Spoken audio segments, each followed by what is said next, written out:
লাগবো? হ্যাঁ হ্যাঁ ওটা নিতে হবে। আমরা নাই তো বিসমিল্লাহির রহমানির রহিম। আসসালামু আলাইকুম। সম্মানিত নেতৃবৃন্দ, সবাই ভালো আছেন তো না? দীর্ঘ প্রতীক্ষার পর এই 2024 সালের 7ই জানুয়ারি অবৈধ স্বৈরশাসক খুনি হাসিনা অবৈধ পথে একটি সরকার গঠন করেছিল। আমাদের বাংলাদেশের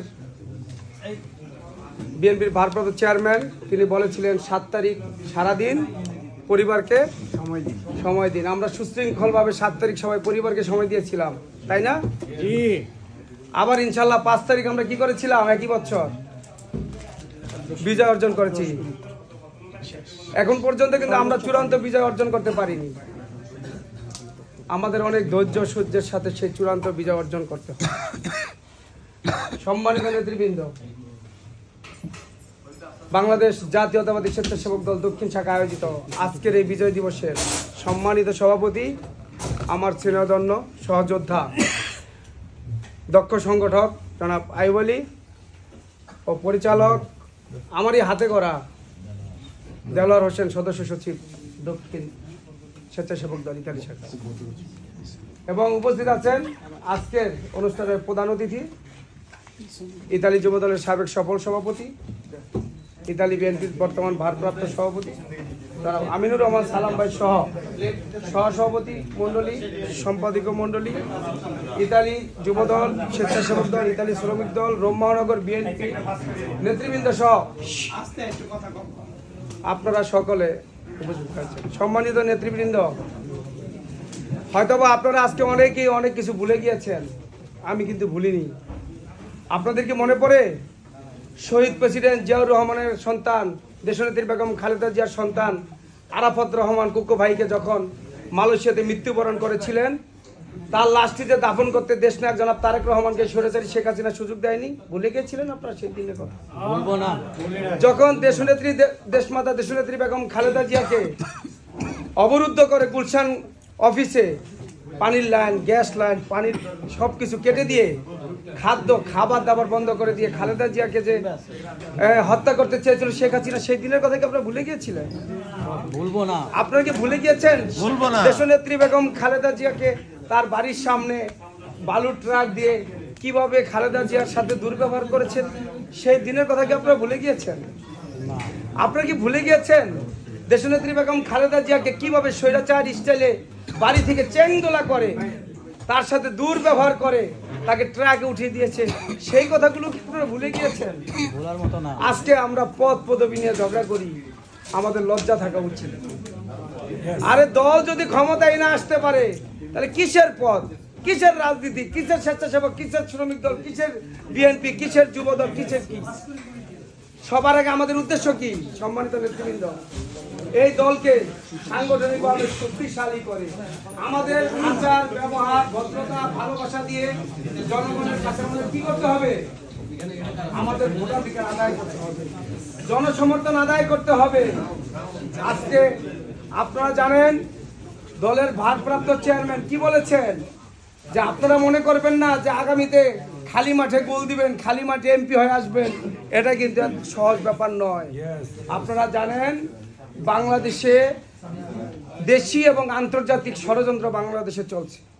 আপনারা জানেন আমি special assistant to the chairperson foreign affairs advisory কমিটির একজন সদস্য। আমরা লবিং এর কাজ করি। আপনারা সকলে জানেন যে আমরা কি করি, লবিং এর কাজ করি। বিদায়ী দল আজকে আমাকে এই পদ দিয়েছে। এই পদটা আমাকে কি করে না, এটা ইটালি বিএনপির পদ, এটা আলাদা একটা পদ। এটা যারা আমরা ফরেন অ্যাফেয়ার্সে কাজ করি আমরা জানি, এবং আমরা জানি যখন আমরা লবিং করতে যেতাম, এই ইতালিয়ান পার্লামেন্টের এমপি, ইউরোপিয়ান পার্লামেন্টের মন্ত্রীরা বিএনপি সম্বন্ধে তাদের কি ধারণা ছিল? তাদের ধারণা ছিল আমরা জঙ্গিবাদ কি করি, লালন করি, পালন করি। ম্যাডাম জঙ্গিবাদের নেত্রী, আমরা বলতাম না, আমরা জঙ্গিবাদের কি না, নেত্রী না। শেখ হাসিনা তাদের কাছে রোহিঙ্গাদেরকে আশ্রয় দিয়ে তিনি এমনভাবে ইউরোপের মাটিতে কি করেছিলেন, তিনি তার অবস্থান এমন করে তৈরি করেছিলেন যে শেখ হাসিনা একজন মানবতার নেত্রী। কিন্তু মহান রব্বুল আলামিন আমাদেরকে কি করেছেন, সেই শেখ হাসিনাকে প্রমাণ করে দিয়েছেন সারা বিশ্বের মাঝে। পৃথিবীর সর্বকালের সর্বশ্রেষ্ঠ নিকৃষ্ট হিটলার, মুসলিনী, গাদ্দাফির চাইতে একজন নিকৃষ্ট মহিলার নাম কি? শেখ হাসিনা। এই শেখ হাসিনা, লেডি হিটলার, যেটা আমরা 2018 সালে আমরা লিখেছিলাম, লেডি হিটলার শেখ হাসিনা। এবং সেই ইতালি বিএনপি থেকেই সম্মানিত নেতৃবৃন্দ, প্লিজ যদি কথা বলেন তাহলে আমি বক্তৃতা রেখে আমি বসে পড়বো।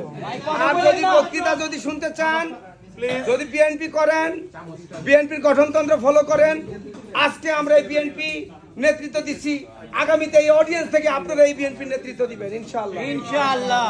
আমি যখন ইতালি বিএনপিতে এসেছি, আমি 22 নম্বর কাতারের পিছনে থাকতাম, এসে আমি হল পরিষ্কার করতাম, চেয়ার সেট করতাম, পরিশেষে প্রেসিডেন্ট সেক্রেটারিকে জিজ্ঞেস করতাম কত টাকা দিতে হবে আমার চাঁদা, যা বলতো আমি আস্তের উপরে বের করে দিয়ে চলে যেতাম।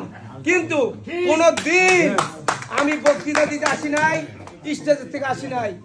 আপনারা মনে রাখবেন, আমি ইতালি যুব দলের সাংগঠনিক সম্পাদক ছিলাম, ওই কমিটির সভাপতি ছিল আমিনুর রহমান সালাম। সেই সাংগঠনিক সম্পাদক থেকে 14 জন জয়েন্ট সেক্রেটারিকে ডেঙ্গিয়ে আমাকে ভারপ্রাপ্ত সাধারণ সম্পাদক করা হয়েছে ইতালি যুব দলের। সেই ইতালি যুব দলের ভারপ্রাপ্ত সাধারণ সম্পাদক থেকে আজকে আমি ইতালি বিএনপির সাধারণ সম্পাদক নির্বাচিত হয়েছি। সেখান থেকে আজকে আমি special assistant to the chairperson foreign affairs advisory কমিটির সদস্য নির্বাচিত হয়েছি। আপনারা মনে রাখবেন, যে সহে সে রহে, কথায় নয় কর্মেই পরিচয়, বডি শো দিয়ে নয়, উশৃঙ্খলাতে দিয়ে নয়। আপনি আপনার মেধা, ভদ্রতা, ভালোবাসা দিয়ে, এবং আপনাদেরকে আজকে স্টেজে বলে যেতে চাই, যদি মহান রব্বুল আলামিন ইতালি বিএনপির ভাগ্যের কিছু লিখে থাকে, আগামীতে ইতালি বিএনপি আরো বড় পদ নিয়ে আসবে ইনশাআল্লাহ। ইনশাআল্লাহ, ইনশাআল্লাহ, ইনশাআল্লাহ। আকাশে সূর্য উঠলে কি দেখবে? সবাই দেখবে ইনশাআল্লাহ। ইতালি বিএনপি যে কর্মকাণ্ড পরিচালনা, সেদিন আমি দলের হাই কমান্ডার একজনকে বলেছি, 5ই আগস্টের পরে ইউরোপ বিএনপি ঘুমিয়ে পড়েছে, কিন্তু 5ই আগস্টের পরে ইতালি বিএনপি ঘুমিয়ে পড়ে নাই। ইতালি বিএনপি রাজপথে ছিল, ইতালি বিএনপি রাজপথে আছে, ইতালি বিএনপি রাজপথে থাকবে ইনশাআল্লাহ। যতদিন পর্যন্ত বাংলাদেশ জাতীয়তাবাদী দল বিএনপিকে ক্ষমতায় নিতে না পারবো, চতুর্থবারের মতো যখন আমার শ্রদ্ধাভাজন মা, মাতৃসমতুল্য মা, তিনবারের প্রধানমন্ত্রী আপসীন দেশনেত্রী বেগম খালেদা জিয়াকে চতুর্থবারের মতো যতক্ষণ পর্যন্ত প্রধানমন্ত্রী নির্বাচিত করতে না পারবো, ততদিন পর্যন্ত ব্যক্তিগতভাবে আমার এই আন্দোলন সংগ্রাম চলবে ইনশাআল্লাহ। সম্মানিত নেতৃবৃন্দ, আপনাদেরকে বলে যাই, সেদিন আমরা ইন্ডিয়ান দূতাবাসের সামনে একটি মানববন্ধন করেছি, বিক্ষোভ সমাবেশ করেছি। ওই ইন্ডিয়ান দূতাবাস আমাদেরকে অ্যাপয়েন্টমেন্ট দিয়েও আমাদের স্মারকলিপিটি গ্রহণ করেন নাই। আপনারা বুঝতে হবে যে কি আগ্রাসনবাদী দেশ। আপনারা দেখেছেন যে অসহযোগিতার জন্য ইন্ডিয়াকে আমেরিকা ধিক্কার ঘোষণা করেছে, সিসি দিয়েছে, থুতু দিয়েছে, আপনারা দেখেছেন না? তো এখন আমাদেরকে বুঝতে হবে, বিএনপিকে নিয়ে বিশাল ষড়যন্ত্র চলছে। কিছু নব্য আওয়ামী প্রেতাত্মা বাকশালী বাংলাদেশে ঢুকে পড়েছে, তারা চাঁদাবাজি করে, সন্ত্রাসী করে, নাম দেয় কার? বিএনপির। আপনাদেরকে অ্যালার্ট থাকতে হবে। আপনারা যদি দেশমাতা দেশনেত্রী বেগম খালেদা জিয়াকে ভালোবাসেন, আপনারা যদি শহীদ প্রেসিডেন্ট জিয়াউর রহমানকে শ্রদ্ধা করেন, আপনারা যদি দেশ নায়ক জনাব তারেক রহমানের ঘোষিত 31 দফাকে যদি আপনারা বাস্তবায়ন করতে চান, আপনারা আমার সাথে হাত উঠিয়ে বলবেন যে আপনারা কাকে 31 দফাকে আপনারা বাস্তবায়ন করতে চান, কারা কারা চান, কারা কারা চান। Thank you. তাহলে আপনারা সকলে কার সৈনিক? দেশ নায়ক তারেক রহমানের সৈনিক, দেশনেত্রী বেগম খালেদা জিয়ার সৈনিক। আমি জানি এই ইতালি বিএনপিতে আপনারা যারা নতুন এসেছেন, যারা রাজনীতি করছেন, অনেকে বিজ্ঞ রাজনীতিবিদ, অনেক কলেজের বিপি, জিএস, এজিএস, অনেক থানার সভাপতি। আমরা আপনাদের কাছ থেকে সূর্য আমরা বেছে নিতে চাই কারা পদ্ম ফুল আছেন। এই পদ্ম ফুলেরাই আগামীতে এই ইতালি বিএনপির নেতৃত্ব দিবে। সেই পদ্ম ফুল আমি দেখতে চাই। আমি আপনাদেরকে কথা দিয়ে গেলাম, আপনারা ভদ্র থাকবেন, সুশৃঙ্খল থাকবেন। আমরা যখন একটা স্টেজে বসি, আমরা কিন্তু শুধু এখানে বসেই থাকি না, এখানে বসে থাকি না, আমরা প্রতিটা নেতৃবৃন্দের চেহারা, তার বডির ল্যাঙ্গুয়েজ, তার নাক, চোখ, কান, কোথায় কে কি করে, আমরা সেটা স্টেজে বলে দিতে পারি। যেটা বলে দিতে পারে আমার শ্রদ্ধেয় নেতা, বাংলাদেশের ভবিষ্যৎ দেশ নায়ক জনাব তারেক রহমান সাহেব, যিনি এখানে বসে থেকেও লক্ষ নেতা কর্মীর মাঝে বুঝে ফেলতে বলে দিতে পারে যে আপনার ভিতরে কি আছে। আপনি যখন বিসমিল্লাহির রহমানির রহিম বলেন তখন দেশনায়ক বলতে পারেন যে আপনি কি। অতএব তার সামনে কিছু বলতে হয় না।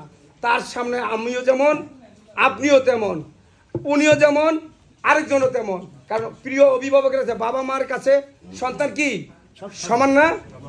সেমন দেশনায়ক জনাব তারেক রহমান সাহেবের কাছে আমরা সকলে কিন্তু সমান। অনেকে কিন্তু বলে আমার বড় পদ আছে এই জন্য চেয়ারম্যান আমাকে অনেক পছন্দ করে। ইটস নট ট্রু, এটা ফলস। যার যত পদ ছোট তাকে দেশনায়ক তত বেশি আদর করেন, তাকে তত বেশি স্নেহ করেন। এই জন্য আমরা কি বলি, আমাদের আস্থার শেষ ভরসাস্থল কেডা? জনাব তারেক রহমান। যেখানে গেলে আমরা জাস্টিস পাই, যার কাছে আমরা সুবিচার পাই। তাই আজকে আপনাদেরকে জানতে হবে, যেই ব্যক্তি 20 ঘন্টা শুধু কর্ম করে, 3 থেকে 4 ঘন্টা শুধু ঘুম আসে, আজকে এই দলটাকে তিনি কিভাবে ঐক্যবদ্ধ করে রেখেছেন। আপনারা দেখেন কি নির্যাতন তার প্রতি হয়েছে। তাকে কৌশলে মেরে ফেলতে চেয়েছিল। আপনি দেখেন তার মতো একজন মানুষ সারা বাংলাদেশে আছে, দক্ষিণ এশিয়াতে আছে, যার বাবা স্বাধীনতার ঘোষক, বহুদলীয় গণতন্ত্রের প্রবক্তা, একজন রণাঙ্গনের বীর মুক্তিযোদ্ধা, যার বাবা বাংলাদেশের প্রথম রাষ্ট্রপতি, যার মা 3 বারের প্রধানমন্ত্রী, যার বাবা সেনাপ্রধান ছিলেন। আপনি একটা পরিবার দেখাইতে পারবেন বাংলাদেশে তারেক রহমানের মতো? এত বড় একটা পরিবারের মানুষ, তাকে কিভাবে নির্যাতন করেছেন আপনি ভুলে গেছেন? সেই মাথার ভুলে গেছেন? পিজি হাসপাতালে যখন ভর্তি করেছেন ভুলে গেছেন? তাকে যে উপর থেকে নিচে ফালায় দিয়েছে সেটা ভুলে গেছেন? এইগুলো যদি আপনি একবার মনে করেন যে আপনি আমি আর কি ত্যাগ স্বীকার করছি, আপনি আমি কি ত্যাগ স্বীকার করেছি, আমরা কোনো ত্যাগই স্বীকার করি নাই। আমি সবসময় বলি, বাংলাদেশের সবচাইতে নির্যাতিত এবং মজলুম পরিবার থেকে জিয়া পরিবার। আমি কি বলি, আমি মাঝে মধ্যে ফেসবুকে স্ট্যাটাস দেই, আপনারা খেয়াল করেন না যে মজলুম পরিবারের দেয়া, প্লিজ, মজলুম পরিবারের দেয়া ইমানি দায়িত্ব কেউ যদি তার নিজের প্রয়োজনে ব্যবহার করে, সে মুনাফেক এবং নমরুদের চাইতে নিকৃষ্ট। সত্যি কিনা? সত্য সত্য। অতএব এই পবিত্র দায়িত্ব আপনার ঈমান এবং আস্থার সহিত পালন করতে হবে। আপনার কাছে যদি কোনো ডিস্ট্রিক্ট থাকে তাহলে আপনি নেতা হতে পারবেন না।